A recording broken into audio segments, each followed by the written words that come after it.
Apakah share screen saya sudah muncul?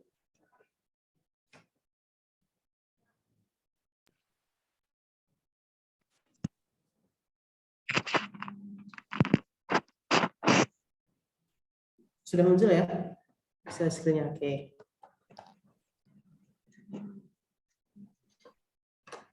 Bismillahirrahmanirrahim. Assalamualaikum warahmatullahi wabarakatuh.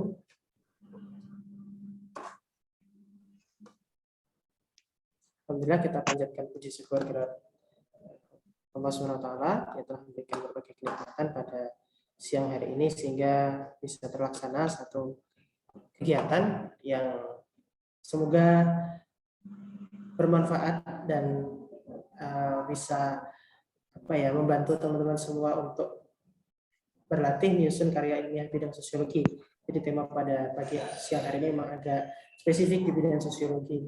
Nah, semoga nanti teman-teman kita semua bisa mengikuti agenda dengan lancar, tentunya dengan penuh diawali dengan rasa syukur kepada Allah SWT. Kemudian yang kedua, saya ingin sampaikan terima kasih kepada Kak Rahmalia Rifandi ini ya, maaf Kak, yang sudah hadir. Yang kita dari tadi justru malah ngajak ngobrol. Semoga ini nanti teman-teman bisa mengambil ilmu banyak gitu ya dari yang Kak Rahmalia. Oke, sebelumnya perkenalkan, nama saya Hanif. Saya perwakilan dari tim Big Edu Indonesia, tepatnya di Product Development Officer di Big Edu Indonesia di bawah Kak Maula. Mungkin kemarin yang menghubungi Kak Rahma itu dari Kak Maula. Jadi kami tergabung di tim Product Development Officer dari Big Indonesia. Oke, kemudian apa sih itu Big Indonesia? Big Indonesia itu startup yang sebetulnya sudah kita rintis sejak lama untuk tujuannya untuk membantu teman-teman yang ingin belajar tentang riset dan ingin mendapatkan layanan tentang bagaimana cara riset, bagaimana cara membangun riset gitu ya. Dan sejak 2017 kita sudah mulai mengembangkan ini, tapi awalnya dalam bentuk komunitas saja. Nah, sekarang kita sudah punya beberapa layanan. Yang pertama, layanan yang paling sering itu tentang free webinar. Jadi setiap bulan kita ada free webinar yang itu setiap kita laksanakan dengan berbagai macam tema. Kadang temanya umum, kadang temanya agak spesifik seperti sekarang. Kadang-kadang kalau temanya umum, peserta kita sebagai informasi kadang ada yang pernah sampai menyentuh ke 300, 250 dan sebagainya. Dan sama seperti siang ini pesertanya dari berbagai tempat gitu, dari berbagai wilayah. Jadi layanan ini alhamdulillah sudah dikenal banyak pihak. Kemudian layanan-layanan yang kemarin belum lama kita selesaikan, salah satunya itu bootcamp untuk persiapan kompetensi riset nasional.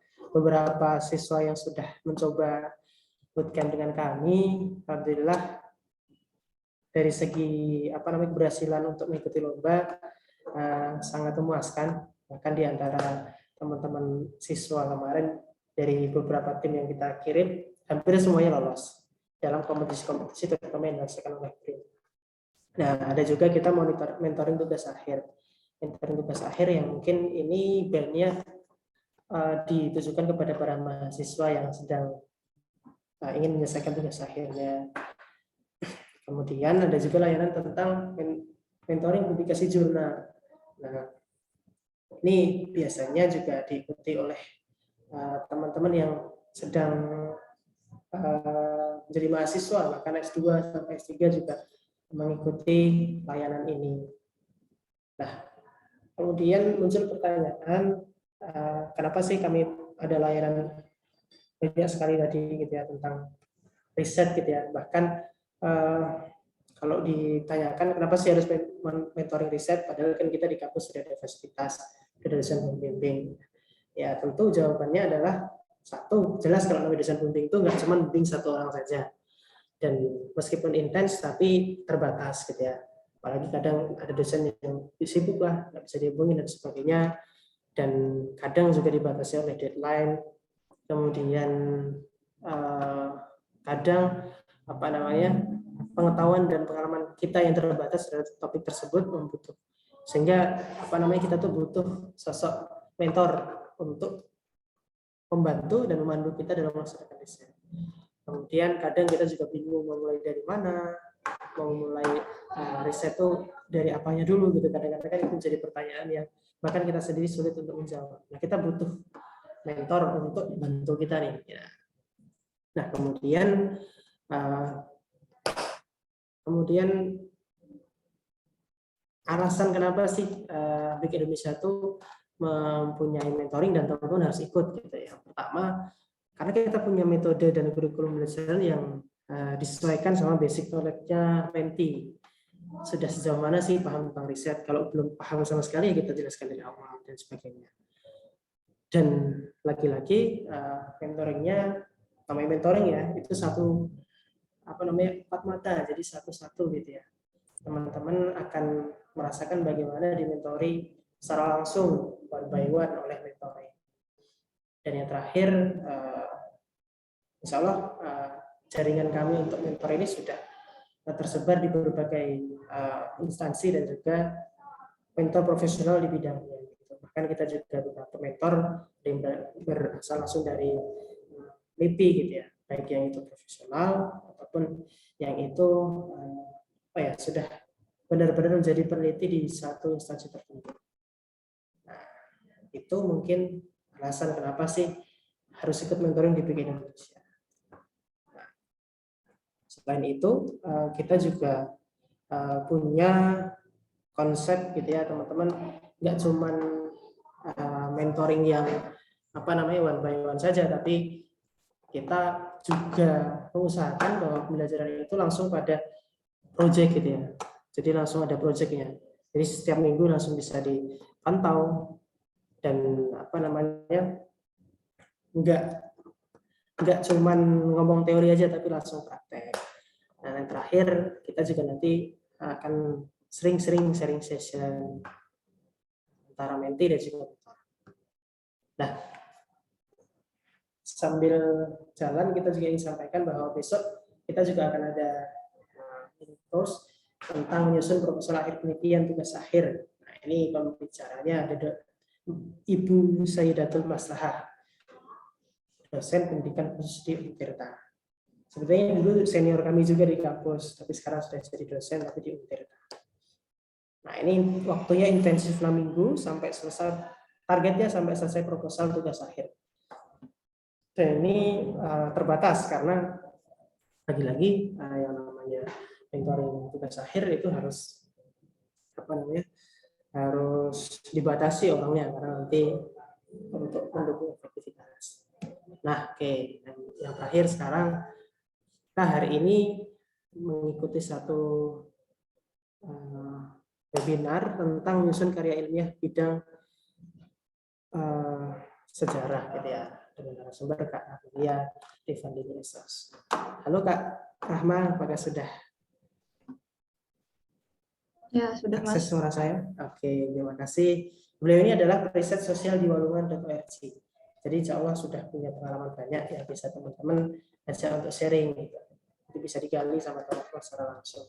Nah, mungkin tanpa menunggu waktu lama lagi, mohon maaf tadi kalau misalnya yang saya sampaikan terlalu banyak, langsung saja nanti kita pada ahlinya, Rahma Alia Rifandini Esos. Waktu dan tempat kami silakan, Rahma. Ya, terima kasih Mas Hanif. Sebelumnya itu ada typo ya Mas, bukan sejarah tapi sosiologi. Ya, betul. Maaf. Ya, ini mau bilang aja sama teman-teman santai aja ya formatnya. Cuman pengennya sih ada yang on cam, sorry. Karena agak serem nih ada yang pakai foto makmum gitu. Ada serem liatnya. Saya izin share screen ya.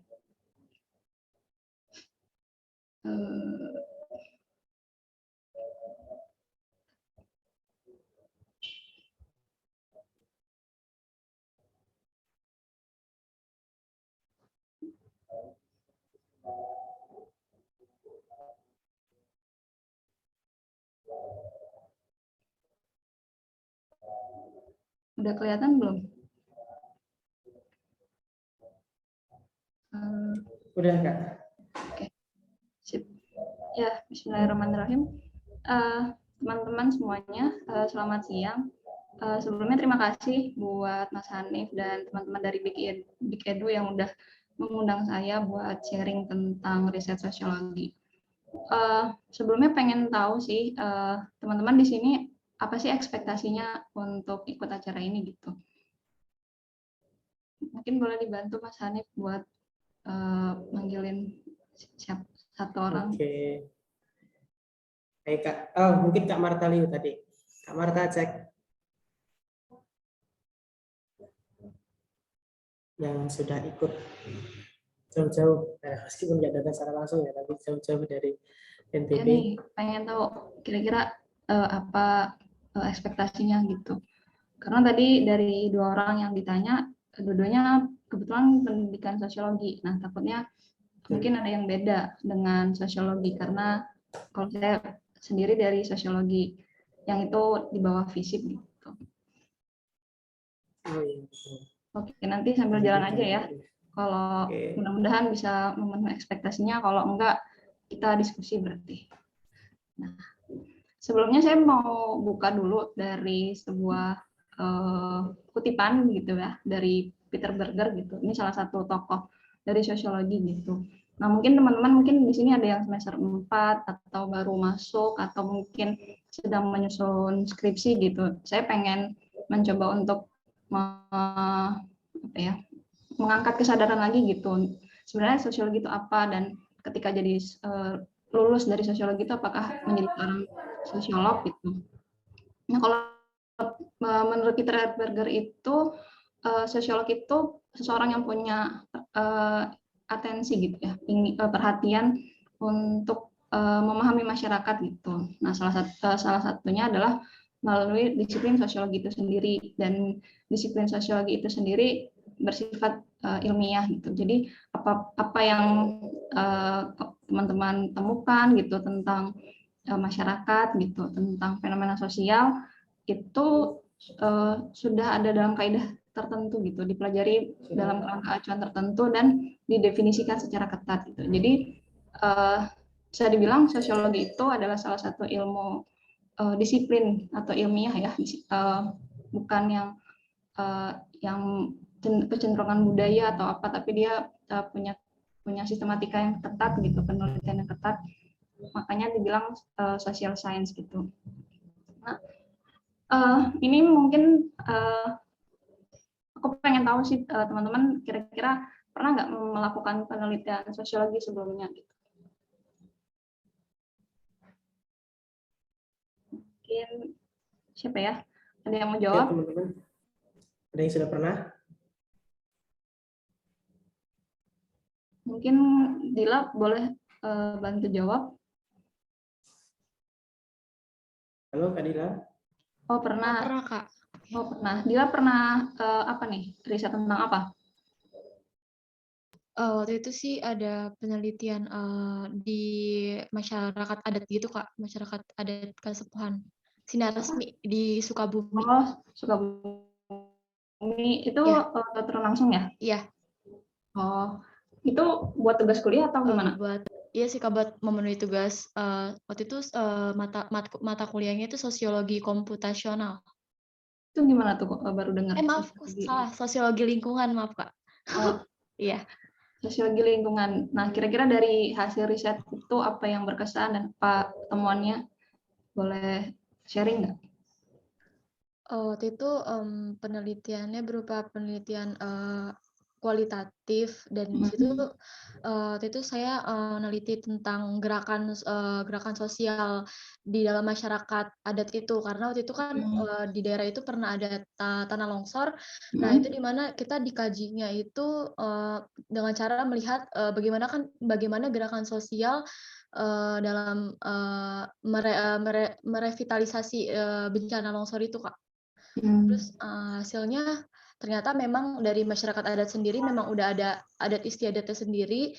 Jadi mereka udah dari lama gitu kan udah gotong royong. Jadi untuk merevitalisasi bencananya itu udah nggak perlu gerakan sosial yang gimana-gimana, tapi udah dari kesadaran sendiri gitu, Kak. berarti dari internal masyarakatnya sendiri ya, Iya, yang maksud gerakan sosial di sini. iya Kak, betul. Oke, makasih Dila udah Ya, sama-sama Kak. dijawab. Ya, alhamdulillah berarti saya anggap mungkin beberapa teman udah punya basic ya untuk melakukan penelitian gitu, baik yang itu mau tugas kuliah ataupun di luarnya gitu. Nah, cuman mungkin yang rada apa ya, ultimate atau utamanya adalah ketika kita menyusun skripsi gitu. Jadi ini kenapa menjadi salah satu yang saya tampilkan gitu, barangkali untuk memunculkan apa ya, prinsip kita gitu dalam melakukan penelitian skripsi, meskipun itu dalam rangka tugas akhir, tapi kira-kira apa ya gitu yang berkesan untuk diri kita sendiri gitu. Jadi saya mencoba membuka itu dengan slide yang pertama.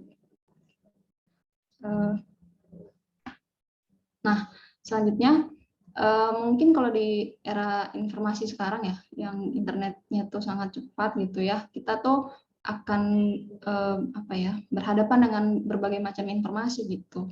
Tapi ketika kita dihadapkan oleh macam informasi, kemudian juga begitu juga misalkan kita udah ngambil data gitu, kita akan kebingungan gitu untuk bagaimana menyusunnya, bagaimana mengolahnya gitu. Nah, sebenarnya apapun bentuknya, entah itu bentuknya survei, bentuknya kualitatif gitu ya, yang berupa observasi, itu kita tuh semuanya berhadapan oleh ketiga ini sih gitu ya. Ada data, informasi, sama pengetahuan.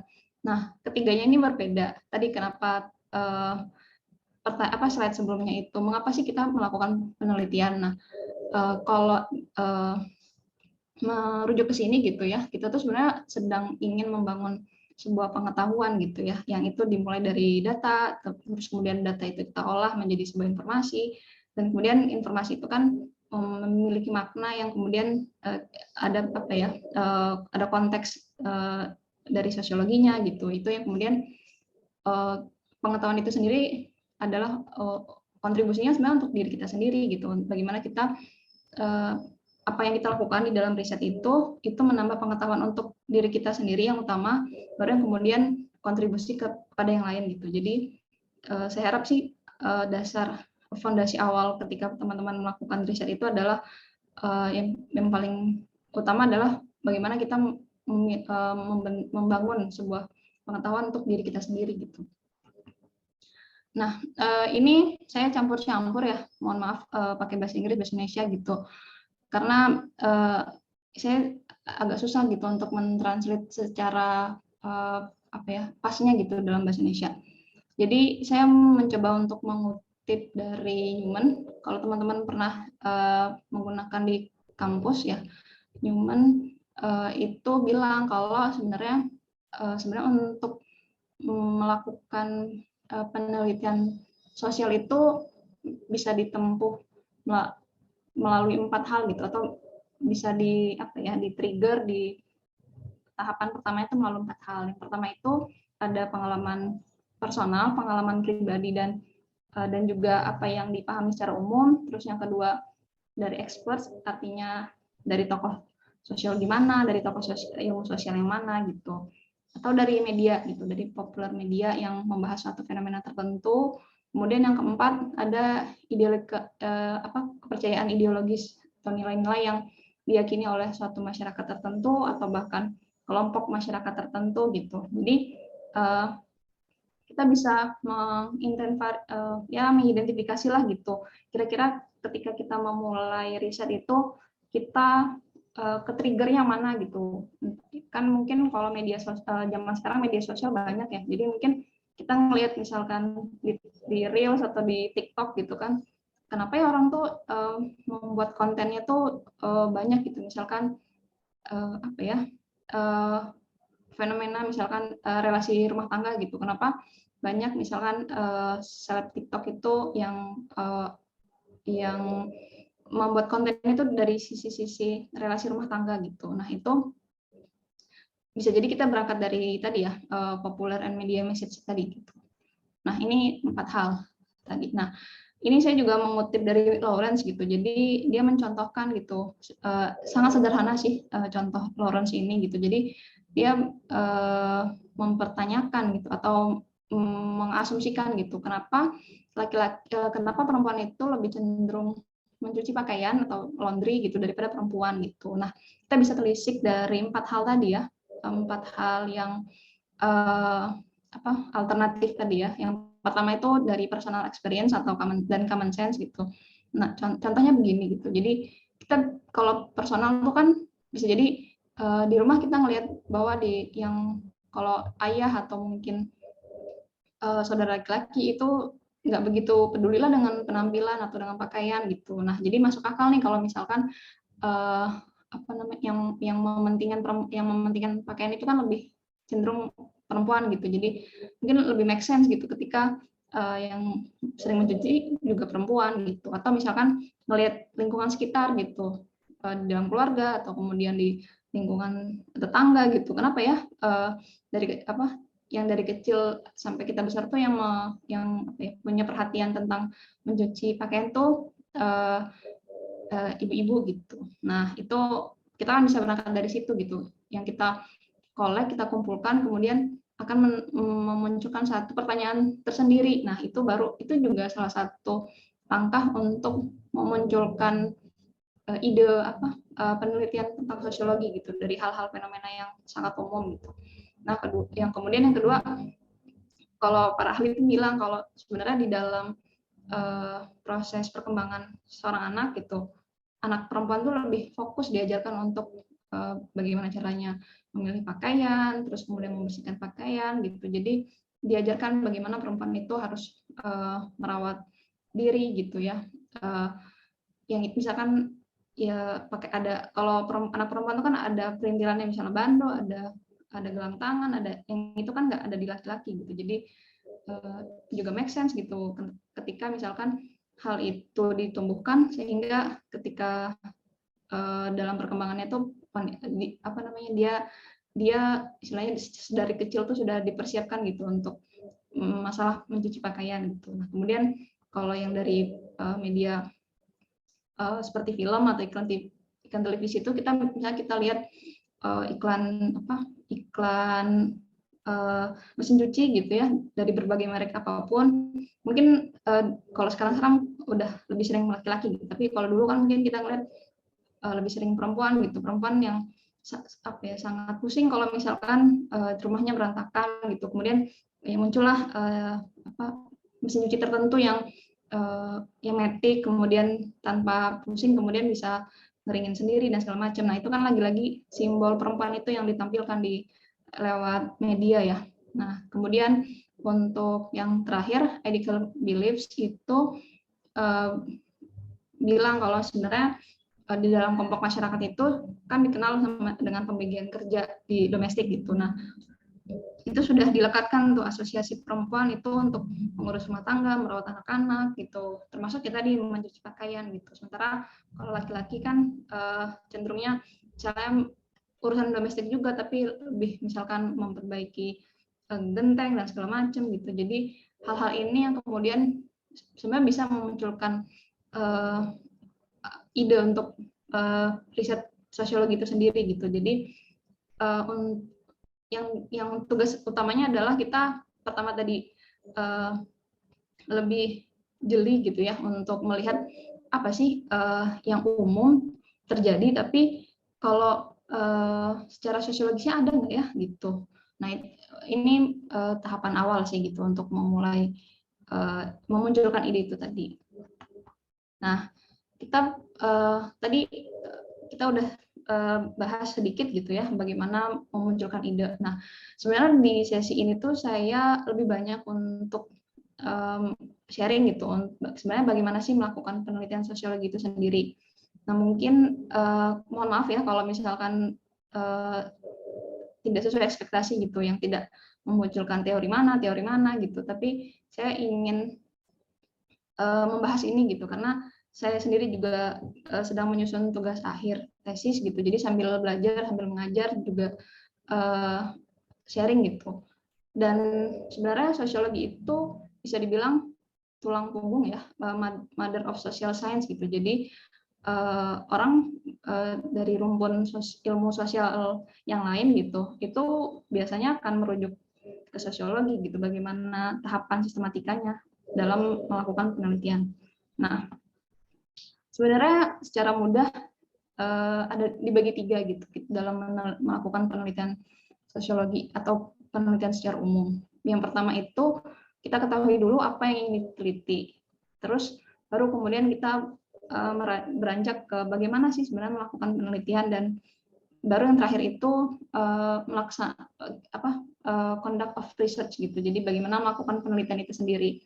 Nah, mungkin kalau yang umum itu orang akan atau ya kalangan kampus juga akan mengatakan bahwa akan memilih topik apa gitu. Nah, ini agak kurang tepat gitu ketika misalkan kita mau memilih topik apa gitu, sementara kita nggak tahu permasalahan apa yang ingin kita teliti dari topik itu. Jadi sebenarnya topik itu adalah sangat abstrak ya, sangat besar gitu. Jadi alangkah lebih mudahnya ketika misalnya teman-teman itu berangkat dari apa masalah penelitiannya gitu. Jadi tadi ya, kita berangkat dari 4 hal tadi, kemudian kita tentukan apa sebenarnya masalah penelitian yang ingin kita teliti, terus baru kita coba rancang desain penelitiannya itu sendiri. Nah, di dalam rancangan desain penelitian itu sendiri itu ada hal-hal krusial atau sangat krusial gitu ya, fundamental gitu dalam satu bangunan penelitian. Itu ada yang namanya rumusan penelitian. Kalau mungkin di tulisannya rumusan masalah gitu, tapi sebenarnya yang paling krusial adalah mengenai research question atau pertanyaan penelitian itu sendiri. Terus kemudian tujuan penelitiannya itu untuk apa? Nanti akan dibahas di PPT ini. Kemudian ada studi literatur, bagaimana kita memasuki bidang tertentu atau masalah itu tuh seperti hutan belantara kan, kita perlu petunjuk kompas untuk memetakan literatur yang sudah diteliti, terus kita ketika sudah ada literatur yang sudah ada tuh bagaimana gitu. Nah, terus kemudian yang terakhir menentukan metode penelitian. Yang setelah dari situ baru kita melakukan pengumpulan data, pengolahan, analisis, interpretasi hingga penyajian data. Jadi yang ingin saya sampaikan siang hari ini tuh lebih kecenderungannya tuh 2 hal ini. Nah, lanjut ya. Gimana sih sebenarnya untuk menentukan masalah penelitian tadi ya, atau mungkin secara sederhananya topik gitu ya. Ada 4 hal gitu yang mudah-mudahan bisa membantu teman-teman untuk mengingat gitu. Ada 4P dalam ya, ada people, problem, program, dan fenomena. Nah, kita bisa mengobservasi mungkin menemukanali apa ya masalah individu. Kan kalau sosiologi itu khasnya ya public issue dan saya lupa tulisan sociological imagination itu. Jadi bagaimana masalah individu itu ternyata bukan kalau di sosiologi kan tidak hanya masalah individu gitu, ketika individu-individu lain itu juga mengalami masalah yang sama gitu. Artinya ada public issue gitu yang menjadi public issue. Nah, itu yang kemudian bisa kita berangkat dari situ gitu. Dari ada individu, ada organisasi. Sosiologi juga banyak membahas tentang organisasi gitu, bagaimana organisasi-organisasi itu bekerja mengatur masyarakat, mengumpulkan kepentingan gitu. Terus kemudian komunitas yang sifatnya cair, komunitas banyak hal gitu. Terus kemudian ada problem gitu. Nah, ini sebenarnya berangkat dari masalah sosial, tapi teman-teman harus bisa membedakan ya antara masalah sosial dan masalah sosiologi gitu. Jadi bisa saja masalah sosial itu belum tentu masalah sosiologi gitu. Dalam artian masalah dalam penelitian sosiologi gitu. Misalkan teman-teman bisa melihat kemiskinan itu adalah masalah. Iya, masalah sosial iya, tapi kita harus berangkat lebih jauh lagi untuk membedah masalah kemiskinan apa yang dipandang secara sosiologis gitu. Nah, kemudian ada fenomena. Fenomena itu yang dimaksud fenomena mungkin sangat abstrak gitu, tapi kita bisa melihat gejala-gejala apa yang sekarang terjadi gitu. Jadi mungkin bisa dikaitkan dengan periode waktu tertentu yang misalkan yang terjadi hari ini atau mungkin terjadi pada beberapa waktu yang lalu gitu. Yang itu kemudian menimbulkan dampak secara sosial gitu. Bisa itu bentuknya perubahan sosial, misalkan kita mau meneliti tentang perubahan internet dan dampak sosial, nah itu bisa menjadi langkah awal, tapi kita harus banyak membaca gitu untuk membedah mana yang ingin kita teliti dari internet dan dampak sosial itu sendiri. Terus ada pola perilaku yang bagaimana kita mengamati, karena kan sosiologi mengamati pola-pola perilaku gitu ya, pola perilaku yang terjadi atau terdapat di dalam satu masyarakat, kemudian kita teliti, bedah, kemudian kita beri konteks, oh ini terjadi karena faktor A, B, C, D gitu. Terus kemudian ada program. Nah, jadi sosiologi juga membahas tentang bagaimana kemudian implementasi dari sebuah program, baik itu program pemerintah, kemudian kebijakan dan segala macam. Ini cenderungnya masuk misalkan penelitian tentang evaluasi gitu. Bagaimana kita mengevaluasi satu kebijakan tertentu yang itu berlaku di satu institusi atau kemudian di masyarakat gitu. Nah, ini juga masuk dalam penelitian sosiologi ya. Nah, ketika kita sudah menentukan masalah penelitian tadi, ada hal-hal yang perlu menjadi pertimbangan gitu. Karena kita akan kebingungan ketika kita nggak punya filter gitu, nggak punya prinsip gitu di dalam menentukan masalah penelitian. Kenapa? Karena akan tadi kita di tengah informasi, di era informasi yang semua bisa berkomentar, semua bisa beropini, kita akan kebingungan di situ. Nah, saya ingin men-statement gitu bahwa hal yang pertama yang paling penting gitu adalah tentang interest gitu atau ketertarikan. Di dalam kita melakukan riset tentang sosiologi, sebenarnya apa sih yang ingin kita ketahui gitu. Kita perlu benar-benar tahu apa yang menjadi minat kita di dalam kuliah selama 6 semester, mata kuliah apa yang sangat berkesan bagi kita gitu. Nggak masalah kalau misalkan, aduh Kak, kayaknya nggak ada deh yang disukai gitu. Itu bisa jadi kita belum membaca ulang gitu. Bagaimana kita melalui proses-proses tadi ya, proses di semester 1, mungkin itu masih adaptasi gitu, semester 2 mulai masih adaptasi tapi mulai berasa sosiologinya gitu. Nah, itu perlu diamati gitu ya. Nah, harapannya teman-teman yang di semester 4 ini kan ibarat 4 ke 5 itu masih di tengah-tengah lah gitu. Jadi masih punya bacaan ulang gitu di semester 1, 2, 3 dan kira-kira ketika mau belanja mata kuliah itu punya landasan gitu. Kita memilihnya berdasarkan kesukaan kah atau ikut teman kah atau berdasarkan dosen yang ngasih nilainya baik gitu. Nah, harapannya sih nggak yang terakhir ya alasannya gitu, tapi benar-benar apa yang menjadi minat kita gitu. Jadi itu membantu kita untuk melakukan proses penelitian di skripsi gitu. Nah, yang kedua itu tentang bagaimana kita punya pengetahuan yang cukup tentang proses penelitian.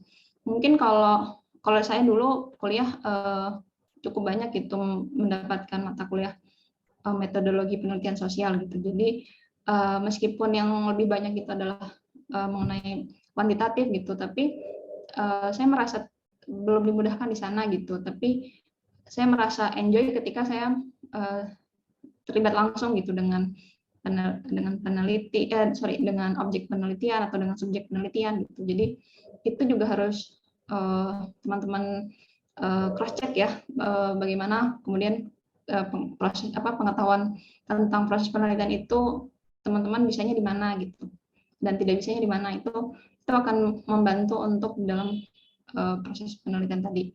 Nah, yang ketiga ini sebenarnya cenderung pendekatan yang kuantitatif gitu. Jadi bagaimana ketika kita ada satu ketertarikan pada satu konsep tertentu, kemudian kita ingin melihat realita sosialnya seperti apa gitu, kita sudah harus mungkin untuk di awal gitu kita udah harus punya indikator dan pengukuran yang jelas gitu. Kecuali kalau misalnya teman-teman sudah agak expert gitu ya untuk membuat indikator mencoba untuk merumuskan indikator yang itu mungkin sudah ada tapi belum banyak dilakukan gitu.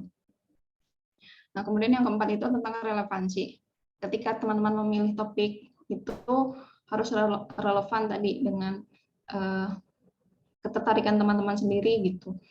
Harus relevan juga apakah itu akan menambah pengetahuan kita gitu dalam prosesnya, jadi nggak terseret-seret di dalam proses penelitian itu. Terus yang kelima itu tentang data yang mudah dijangkau, artinya apakah ketersediaan data itu ada, bisa gitu ya, berdasarkan kemampuan teman-teman, berdasarkan kesempatan gitu. Karena misalkan kita tertarik dengan masyarakat adat, nah kita harus melihat bagaimana kita punya sumber daya transportasi ke sana, kemudian berapa lama di sana, apakah ada yang support, terus kemudian ketika misalkan oh di sana ada Kak yang support gitu, tapi ketika apakah available gitu secara waktunya gitu, itu perlu dilihat juga. Terus yang keenam adalah ethical issue.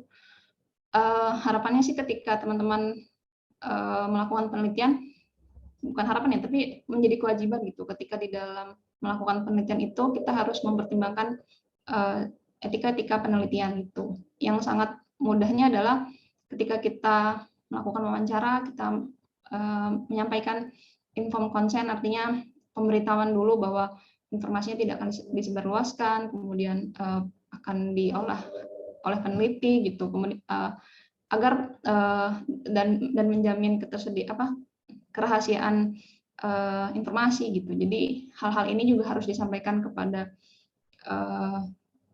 entah itu partisipan atau misalkan narasumber gitu.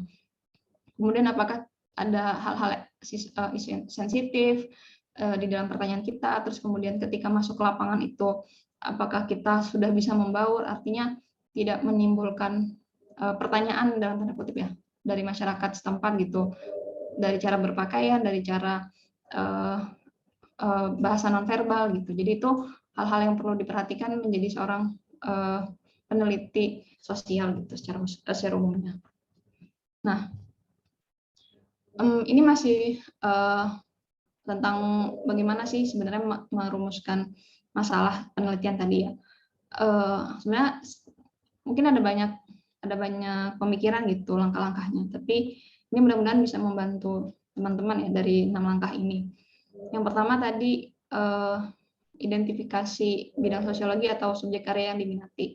Tadi sudah saya sampaikan ada 4P tadi, terus kemudian ada alternatif juga yang berdasarkan pengalaman dan segala macam.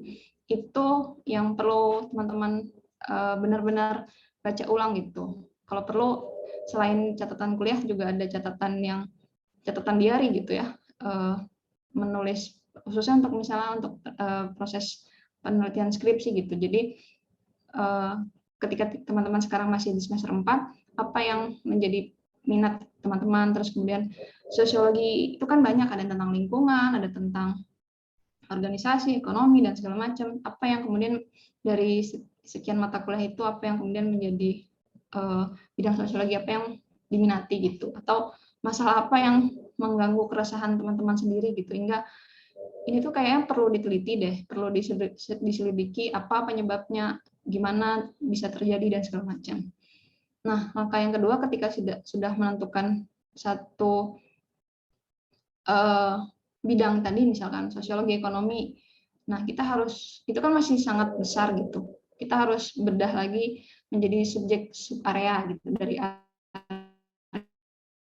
subjek area menjadi subarea gitu. Artinya ketika misalnya kita sudah memilih satu isu atau satu bidang tertentu, kita pilih lagi, misalkan kita resah gitu ya berdasarkan pengalaman pribadi, melihat misalkan relasi ojek online dengan perusahaan misalkan. Nah, itu sebenarnya sudah satu sub area tersendiri gitu, bagaimana kemudian fenomena sosial tapi relasi di dalam entah itu industri, entah itu relasi kerja gitu. Jadi itu sendiri sudah menjadi sub area tersendiri gitu. Nah, yang ketiga pilih apa yang, jadi mungkin ketika kita melihat sub area itu banyak gitu ya, ada relasi, kemudian ada dampak dari relasi gitu. Nah, itu kita bisa buat daftarnya gitu. Ketika sudah buat daftarnya, baru masuk ke tahap berikutnya gitu, tahap bagaimana, apa sih yang paling menarik gitu ya.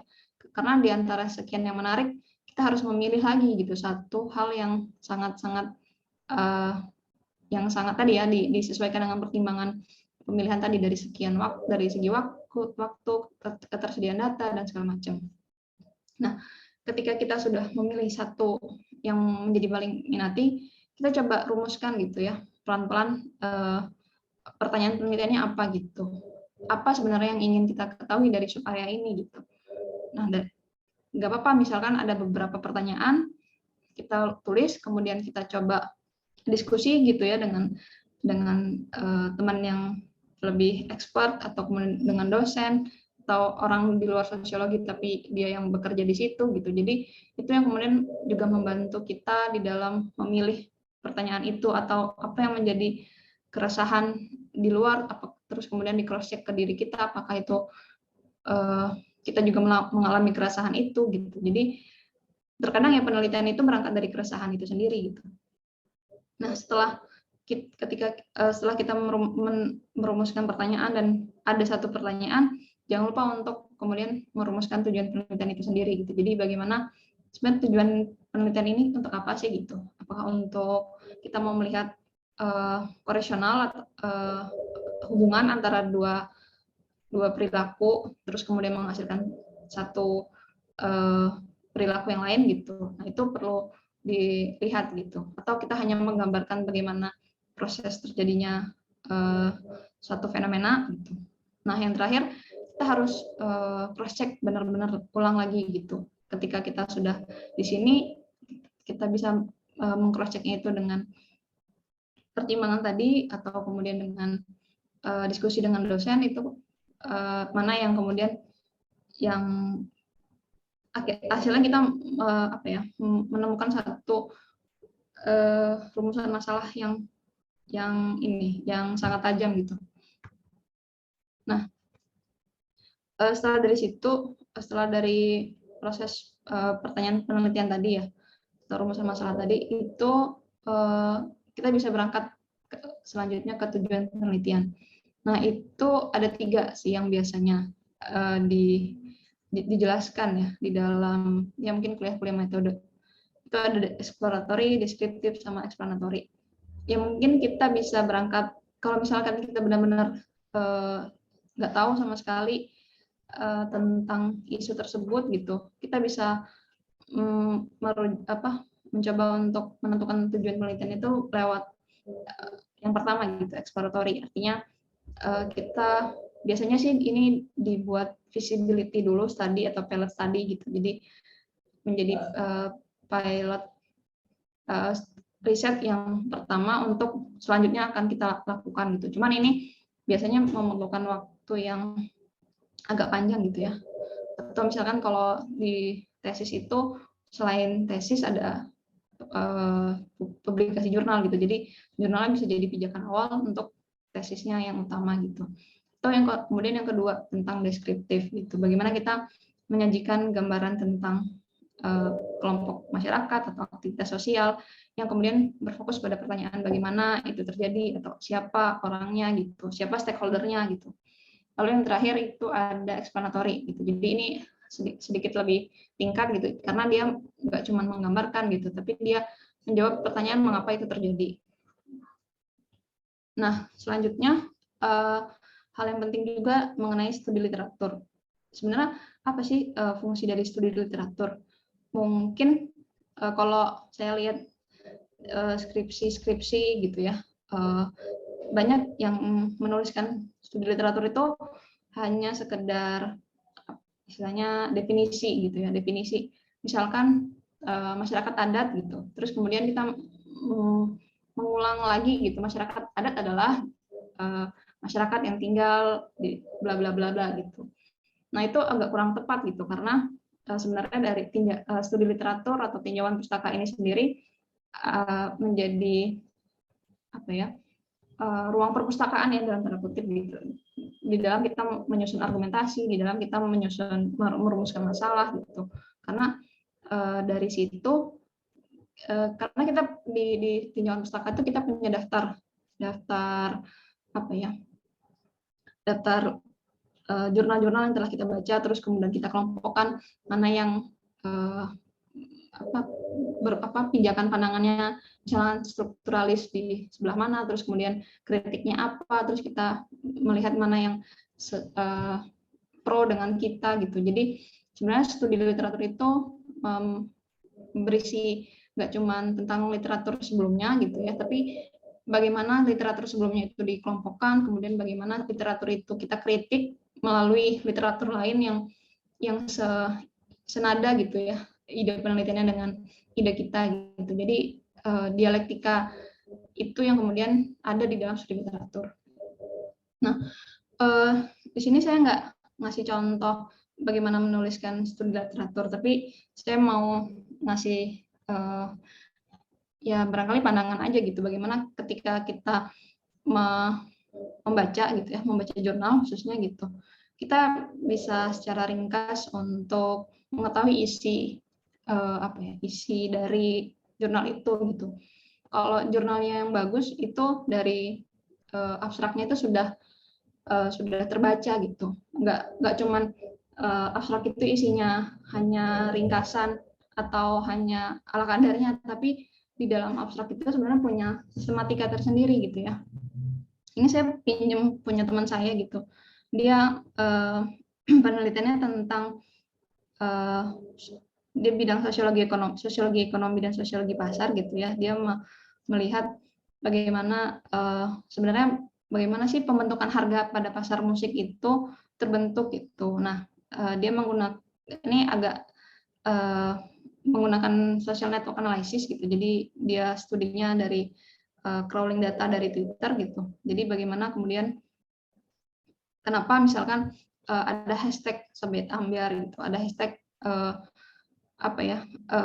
viral gitu. Nah, itu kan itu terbentuk itu kemudian dampak sosialnya seperti apa gitu.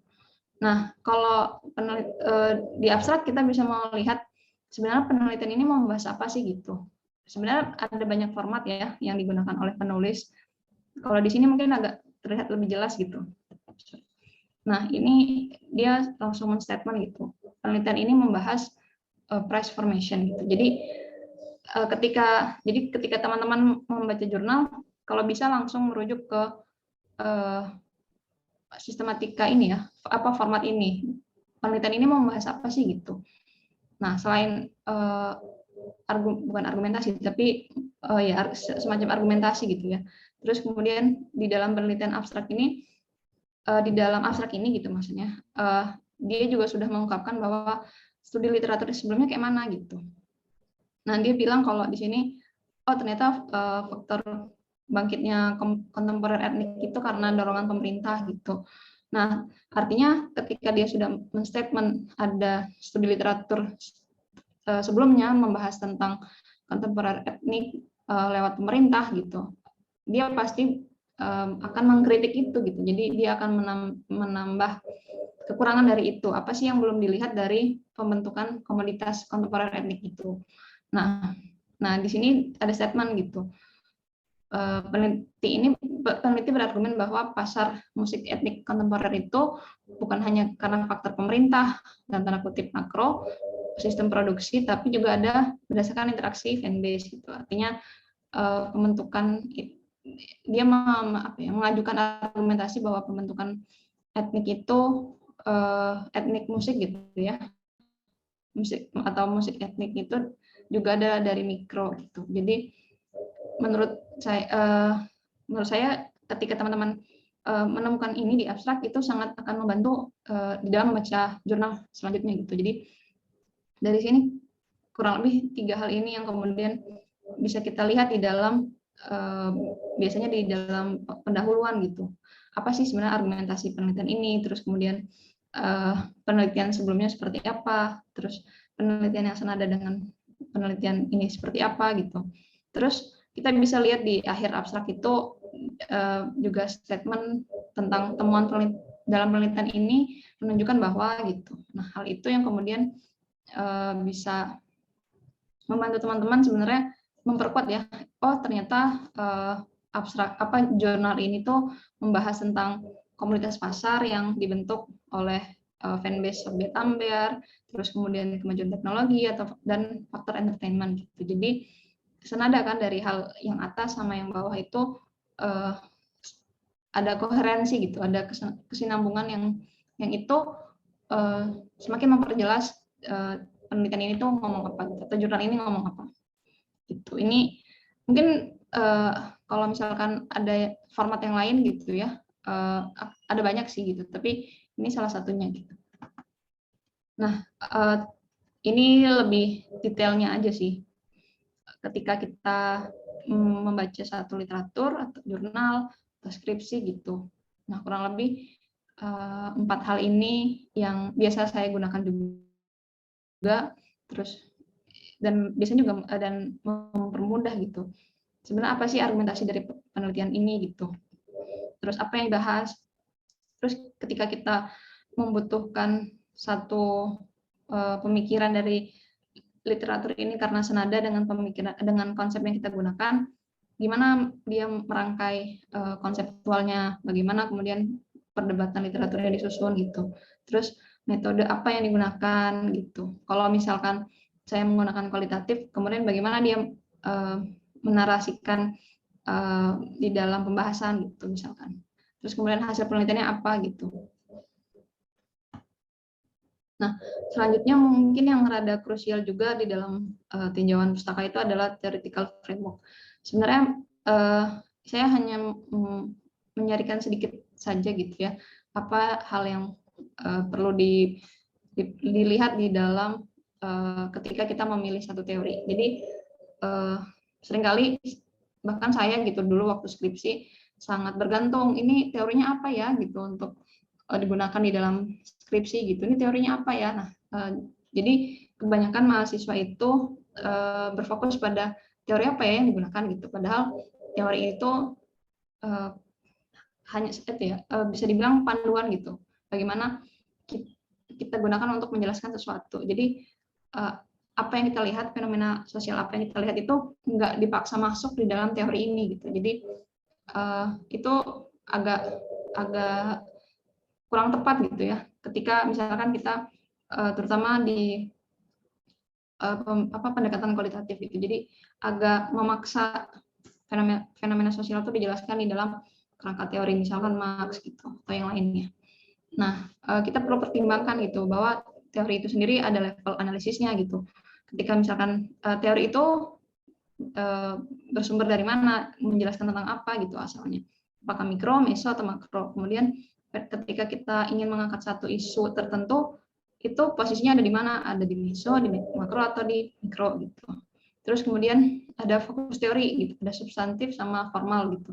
Nah, kalau formal ini lebih ke bagaimana proses sosial itu terjadi gitu. Jadi biasanya rada analitik gitu bahasanya, dan penjelasan dan fenomena sosial yang dibedah yang kita angkat pun isunya juga perlu bedah visual analisis yang tajam gitu. Jadi penguasaan teori penguasaan teorinya itu cukup lebih dalam gitu.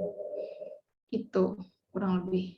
Nah, mungkin kalau pendekatan penelitian saya nggak menampilkan banyak gitu. Barangkali teman-teman juga sudah banyak dapat di kampus ya. Ada kuantitatif, ada kualitatif, atau mixed method, atau yang misalkan ada analisis wacana gitu ya, content analysis gitu. Nah, yang mungkin terbaru itu yang kalau di sosiologi UI itu ada social network analysis, ada system thinking, sama digital research gitu. Jadi bagaimana sebenarnya pendekatan penelitian ini sangat beragam gitu ya. Jadi ini harus disesuaikan lagi gitu dengan teman-teman gitu, dengan pertimbangan-pertimbangan tadi di awal. Itu kita harus meng-cross check ulang, jangan sampai kan trennya sekarang riset digital Kak gitu. Pengen nyoba digital riset gitu, ya nggak masalah juga gitu. Tapi kita harus meng-cross check tadi ya dengan berbagai pertimbangan tadi gitu.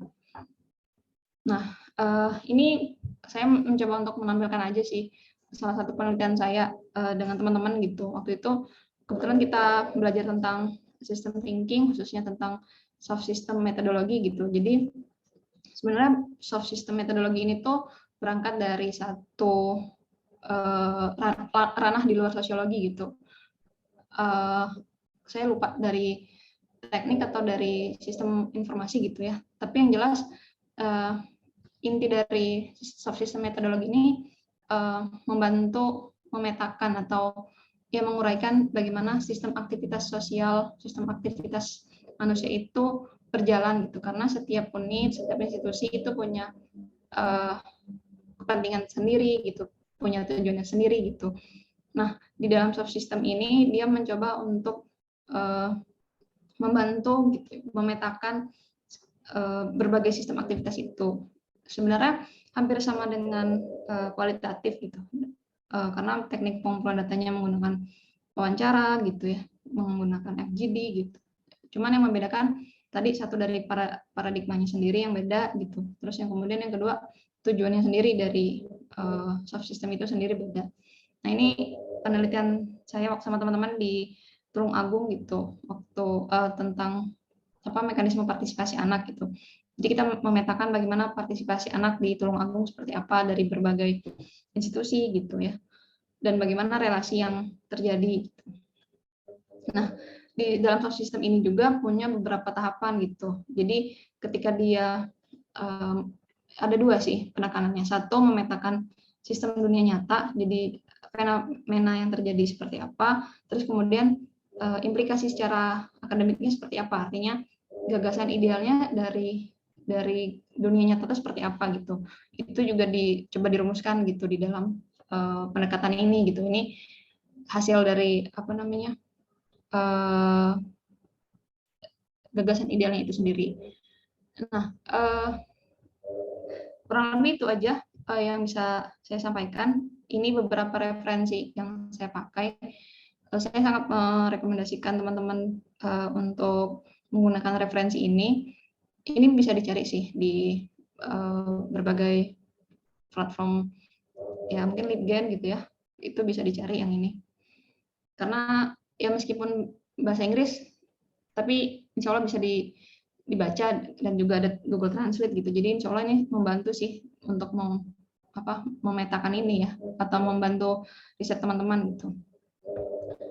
Oke. Nah, saya tadi buka dengan kutipan, terakhir saya juga tutup dengan kutipan gitu. Ini dari Red Mills gitu, yang nulis Sociological Imagination gitu. Jadi di dalam kerja riset kita gitu, kita tuh harus nggak cuma belajar teori aja gitu, tapi ada life experience gitu yang kita dapatkan, entah itu berkaitan dengan akademik, terutama ataupun non akademik, artinya kita membaca diri kita bagaimana gitu. Oh ternyata saya tuh punya pola pikir yang saya induktif gitu ya, kecenderungannya gitu. Terus relate ya dengan penelitian saya gitu. Itu kan akan membantu teman-teman bagaimana mempasangkan gitu apa yang teman-teman punya gitu, kemampuan teman-teman apa yang punya, terus dan sedang dilakukan gitu. Nah, tapi sebenarnya kita juga perlu berhati-hati gitu di dalam melakukan penelitian gitu. Artinya ketika kita berpatok pada satu gagasan konsep gitu ya, sebenarnya kita tuh bukan hanya ya, tapi kita tuh berupaya untuk bagaimana menjelaskan konsep itu menurut bahasa yang kita pahami gitu ya, dengan cara kerja kita, kemudian kita bagaimana menginterpretasikannya itu dari fenomena sosial gitu. Jadi kita rajut antara fenomena sosial yang terjadi kemudian dengan gagasan konseptual tadi gitu. Nah, itu yang kemudian kita rajut, terus kemudian kita jelaskan dan kita interpretasikan gitu. Jadi hal yang menarik dari penelitian tuh itu gitu. Jadi kita membaca apa yang dimudahkan buat kita dan apa yang dipasangkan di fenomena sosial yang terjadi itu apa gitu. Itu aja sih. Terima kasih sudah mendengarkan. Semoga bermanfaat.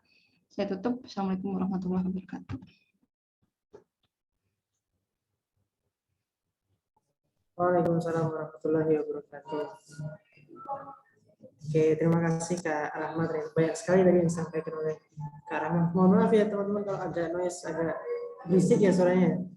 Karena ada saya kebetulan lagi di luar jadi mungkin suaranya agak berisik. Langsung aja nih, biar nanti langsung diskusi aja, teman-teman bisa dapat kesempatan tanya.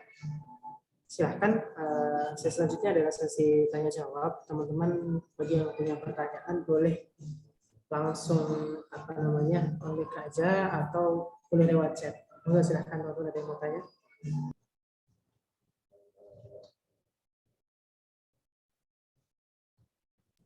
Yuk, silahkan. Ya apa?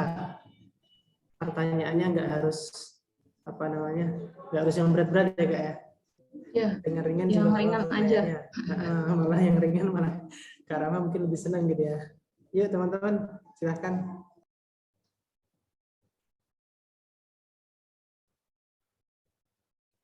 Tadi ada yang kurang kecepatan, bisa diulang sih. Ya mungkin ada yang belum jelas dalam satu penjelasan Kak Rahma, bisa silahkan langsung tanyakan aja.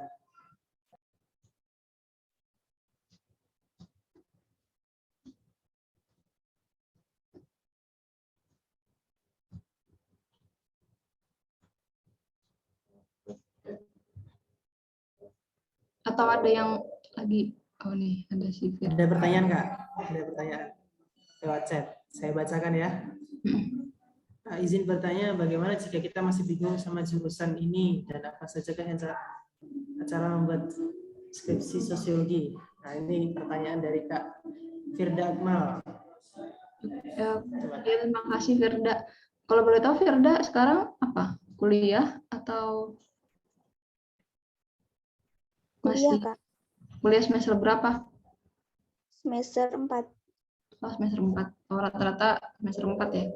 Ya, kira-kira apa sih yang dibingungin Firda gitu?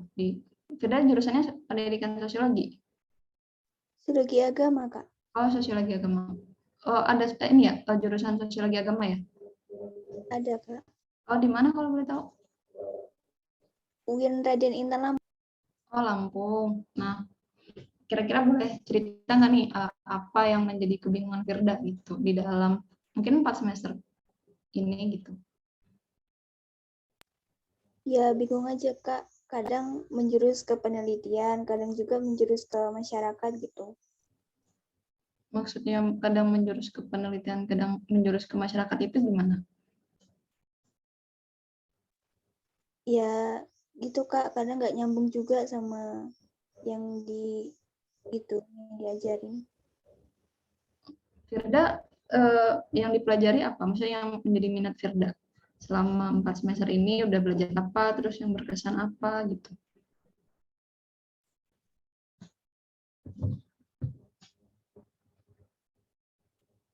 Putus-putus, Kak. Oh iya, yang menjadi minat Firda selama 4 semester ini apa gitu mata kuliahnya?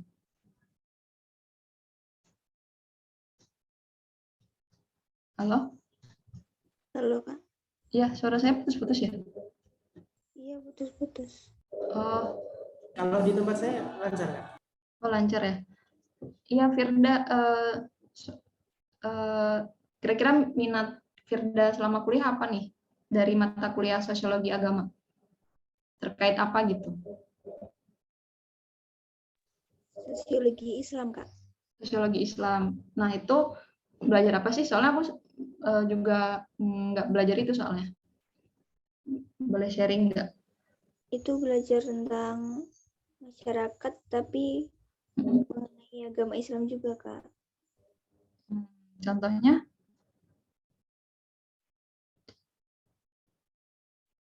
Misalkan fenomena apa gitu yang dibahas dari sosiologi Islam gitu? Apakah misalkan daya beli halal, wisata halal, atau gimana?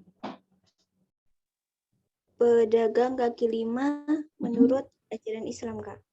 Oh gitu. Jadi dibahas fenomena sosial, terus tapi yang dibahas secara Islamnya gitu ya? Iya, Kak. Oh. Nah kalau gitu, karena sebenarnya sosiologi Islam juga baru bagi saya gitu ya. mungkin Firda tadi bisa berangkat dari apa sih yang menjadi keresahan Firda gitu di dalam pelajaran. Tadi kita coba bedah dulu ya dari mata kuliah sosiologi Islam gitu. Apa yang Firda merasa berkesan gitu. Nah, kalau jangan pandang itu cuman ini Kak gitu, tapi tulis aja gitu. Kalau bisa sih Firda punya catatan diary atau catatan kuliah juga apa sih gitu. Apa yang kemudian paling berkesan, mengapa berkesan gitu. Nah, dari situ Firda bisa misalkan fenomena tadi ya, kalau yang saya pahami misalkan tadi kenapa labeling halal itu menjadi isu yang istilahnya banyak dibicarakan di masyarakat gitu.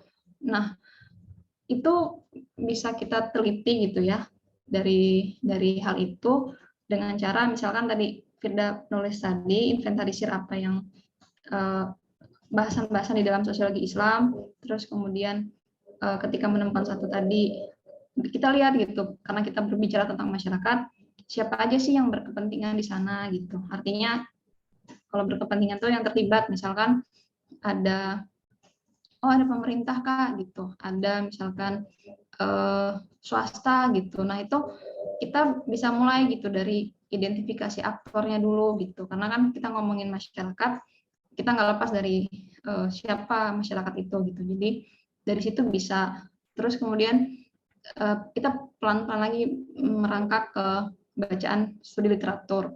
Mungkin di semester 4 bakal jauh sih relate-nya gitu ya, hubungannya gitu. Masih semester 4 terus kemudian untuk ngomongin skripsi gitu ya. Nah, itu kalau misalkan belum bayangan sama sekali nggak masalah gitu. Tapi kalau tadi Firda bertanya gimana sih tentang jurusan ini tuh saya bingung Kak gitu. Nah, itu mungkin sebelum masuk ke skripsi, Firda temui dulu apa yang membuat Firda nyaman di sosiologi agama khususnya. Apakah dosennya, apakah temannya, tapi apakah itu cukup gitu untuk membuat Firda nyaman gitu? Oh mungkin belum gitu. Nah kita harus temui lagi tadi ya masalah yang misalkan tadi dari pengalaman sosial, pengalaman pribadi dari Firda itu yang berkesan, yang ngena itu apa gitu. Terus kemudian itu kemudian dirangkai gitu ya dari keresahan kemudian dirangkai di sosiologi gitu, dari sudut pandang sosiologinya apa gitu. Nah kalau itu sudah menemukan, coba pelan-pelan beranjak ke misalkan pemikiran tentang sosiologi itu, entah itu sosiologi Islam, entah sosiologi agama gitu. Karena sebenarnya mungkin disiplin sosiologi itu sendiri itu rada jarang gitu orang yang memilihnya gitu. Tapi jangan sampai itu membuat kita tuh menjadi insecure atau membuat kita kayaknya ini nggak ada apa-apa deh di jurusan ini gitu. Jangan sampai kayak gitu. Nah kalau bisa tadi ya pelan-pelan tadi menemukan keasikan sosiologi itu gitu. Itu sih Firda, semoga menjawab ya gitu. Jadi mungkin kalau semester 4 masih belum kepikiran skripsinya tentang apa, mungkin memang belum, tapi Firda harus temui dulu apa yang membuat Firda tuh nyaman di sosiologi, dan kalau bisa itu alasannya itu semakin menguat gitu, bukan semakin memudar gitu. Gitu sih. Oke, terima kasih Kak. Panggilannya Kak Rahma ya berarti ya? Ya. Oh, ya saya panggil Kak Rahma aja ya. Yang jawabannya gimana Kak Firda? Apakah masih ada pertanyaan lagi? Tidak, Kak. Atau mungkin sudah cukup puas? Sudah cukup. Oke, siap. Oke, kemudian bagi kalau nggak ada yang bertanya, kalau nggak ada yang nanya juga boleh kok Kak, misalnya sharing tentang penelitiannya, terus kebingungannya di mana gitu. betul sekali. Nah ya, yuk teman-teman yang ingin bertanya atau mungkin sharing tentang penelitiannya, jadi bisa langsung dikonsultasikan sama Kak Rahma. Jadi ada yang on cam, mungkin ada yang mau tanya tadi, mungkin Kak Tommy tadi, atau yang lain mungkin monggo silakan. Bisa melalui kolom chat atau langsung on mic juga boleh. Ya Kak, saya izin bertanya. Oke, Kak Dila silakan. Tadi kan Kak Rahma udah ngejelasin ya tentang yang tadi apa namanya kita harus dalam perencanaan penelitian kita harus merumuskan pertanyaan penelitian gitu Kak. Nah waktu pas saya penelitian itu kan saya sudah merancang pertanyaan penelitian. Namun ketika pas sudah sampai di sana gitu melakukan penelitiannya itu ada apa ya? Ada kebingungan gitu sih Kak, kayak misalnya pertanyaan ini ternyata kok saya rasa kurang pas gitu ya sama pokoknya tidak sesuai ekspektasi gitu loh Kak pertanyaan penelitiannya. Jadi sebaiknya bagaimana cara kita menyusun pertanyaan penelitian itu Kak? Maksudnya baiknya gimana cara melakukan menyusun pertanyaan itu? Kalau boleh tahu itu yang ketika Dila mengalami kebingungan itu pendekatan penelitiannya apa? Kuantitatif atau kualitatif? Kualitatif. Nah, kualitatif. Ya memang kalau pendekatan kualitatif itu punya kecenderungan begitu ya. Artinya dia kan ketika kita sudah menuliskan penelitian gitu ya, maksudnya pertanyaan penelitian itu sendiri ada yang belum final gitu. Ketika kita temuin, oh ternyata ada hal-hal lain yang kemudian lebih relevan gitu ya, gitu. Nah itu hal biasa satu ya yang ditemui di dalam proses penelitian kualitatif. Nah ketika kita mengalami kebingungan, hal yang pertama tadi kita perlu pertimbangan dari segi waktu, dari segi sumber daya gitu. Ketika misalkan hal-hal yang lebih relevan dan kita perlu hati-hati melihat lebih relevan dalam tanda kutip ketika kita di lapangan gitu. Karena ketika kita di lapangan tuh kita udah ngerasa fit in gitu ya, apa ya, merasa satu gitu dengan lapangan itu. Jadi kayaknya ini deh gitu yang perlu diteliti gitu kan. Nah, menurut saya sih pertama kita ketika sudah dengan keterbatasan waktu kita perlu tetap pegang tadi pertanyaan penelitian gitu. Kecuali tadi misalkan penelitiannya dalam rangka masih file study atau kemudian masih mencari tahu sebenarnya hutan belantara tentang masyarakat adat ini apa sih gitu. Nah itu masih bisa pertanyaan penelitian itu diubah gitu. Tapi ketika dengan kesempatan yang ada kita harus tetap berpegangan pada hal itu. Nah, itu satu. Terus yang kedua, kita perlu tadi kan kita merumuskan pertanyaan penelitian kan juga hasil literatur. Artinya literatur itu menjadi pagar kita juga gitu untuk kemudian menguraikan fenomena sosial yang ada di lapangan. Misalkan oh ternyata kita perlu ya istilahnya ubek-ubek lagi lah di bab 2 itu kita ngomongin apa sih gitu. Khususnya terkait misalnya perdebatan literaturnya dan literatur yang kita gunakan untuk mengkritik literatur sebelumnya. Nah, itu membahas apa aja. Misalkan, oh ada nih yang dibahas gitu. Nah, itu nggak apa-apa kita munculkan literatur itu di dalam temuan kita gitu. Jadi kita rangkai kemudian kita munculkan gitu. Oh, ini ada kok yang senada dengan ini gitu. Kira-kira kebayang nggak dulu? Udah kebayang Kak. Karena memang riset penelitian kualitatif kayak gitu sih gitu. Bakal bolak-balik ya gitu. Ya, oke Kak, terima kasih. Sama-sama.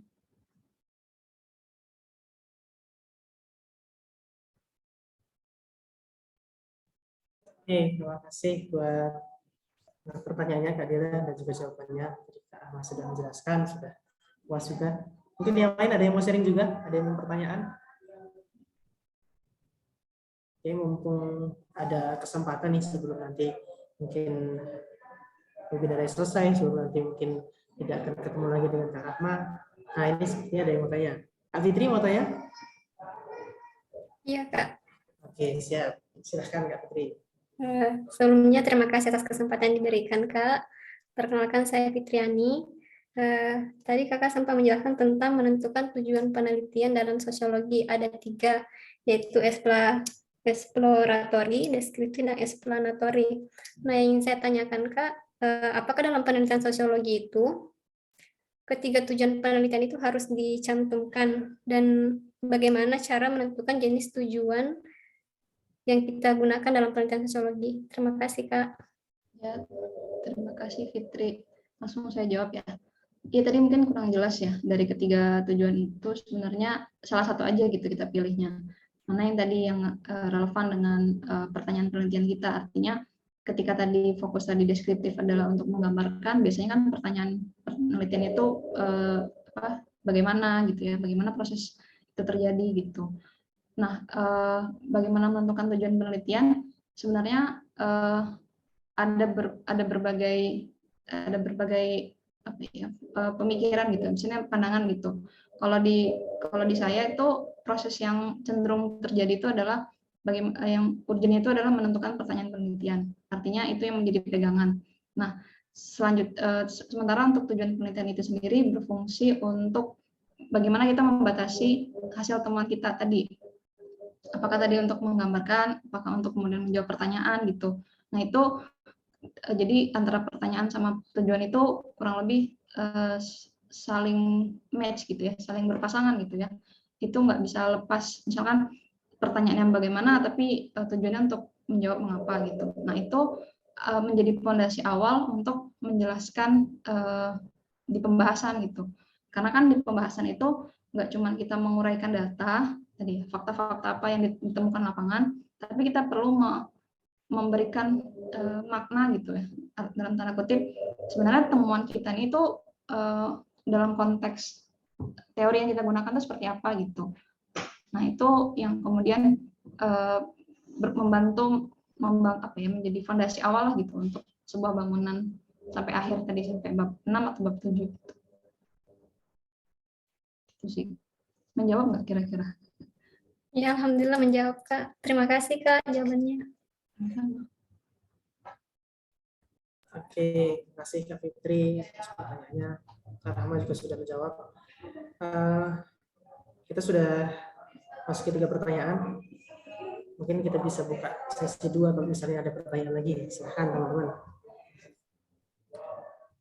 Hampir sebagian yang sudah bertanya ya, masih ada 3 peserta lagi mungkin yang bisa mengajukan pertanyaan supaya mungkin semua peserta jadi punya pertanyaan nih. Biar webinarnya eksklusif karena semua peserta bertanya gitu ya.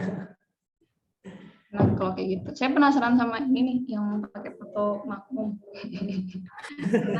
Ada jin gitu.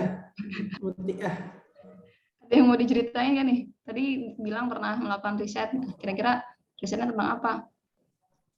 Mungkin tentang fenomena apa yang horor-horor, mungkin foto profilnya. Ya, itu nggak apa-apa juga sih. Kenapa kemudian subscriber yang menceritakan horor itu lebih banyak ya gitu? Apakah masyarakat Indonesia suka film horor gitu? Gimana Kak Jundia? Ada yang mau di-sharingkan?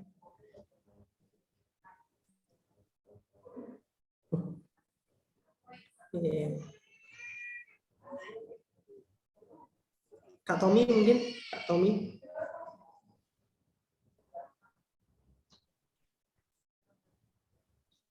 Oke, sepertinya udah nggak ada pertanyaan lagi Kak Rahma. Mungkin teman-teman sudah cukup jelas dengan apa yang disampaikan Kak Rahma tadi, dan juga mungkin ditambah dengan sesi tanya jawab yang mungkin bagi sebagian peserta juga punya pertanyaan yang sama, cuma belum diungkapkan. Nah, alhamdulillah kita sudah masuk di sesi akhir di webinar pada siang hari ini. Kami perwakilan dari PUGI Indonesia mengucapkan terima kasih yang sebesar-besarnya untuk Kak Rahma yang sudah membantu kami, sudah membantu peserta untuk bisa memahami tentang strategi menyusun karya tulis bidang sosiologi gitu ya. Maaf saya tadi sempat setipu sejarah gitu ya karena membaca PPT-nya gitu ya. Semoga itu menjadi tambahan ilmu buat kami, buat teman-teman peserta juga, dan tentu buat Kak Rahma bisa menjadi amal pahala gitu ya. Pahala karena sudah berbagi ilmu, dan barangkali teman-teman juga berangkat dari webinar ini bisa buat karya tulis ilmiah yang bisa bermanfaat buat dirinya sendiri atau mungkin lingkungannya. Oke. Dan selanjutnya mungkin dari Kak Rahma ada closing statement gitu sebelum kita tutup. Oh iya, sebenarnya nggak ada closing statement sih. Cuman kalau Siap. mau diskusi sama saya boleh, misalnya lewat online boleh sih. Oh, siap. Heeh. Itu Ada bisa mungkin sosial media gitu yang bisa di-share ke teman-teman? bisa sih. Sebenarnya saya nggak mau promosi. Tadi mau promosinya sih email sih. Kalau ditanya media sosial, paling ya bisa lah ini apa Instagram ya. Ya, biasanya Instagram. Iya. Email juga boleh nggak? Oke. Oh iya, email. Mungkin teman-teman ada yang pertanyaan mungkin atau mungkin mau mengajukan apa namanya proposal biar dibimbing sama Kak Rama. Yang Boleh bisa juga tuh. kalau butuh bantuan, masukan. Oke, saya izin ini ya, mungkin share juga. Oke, berarti cukup kan nggak ada closing statement?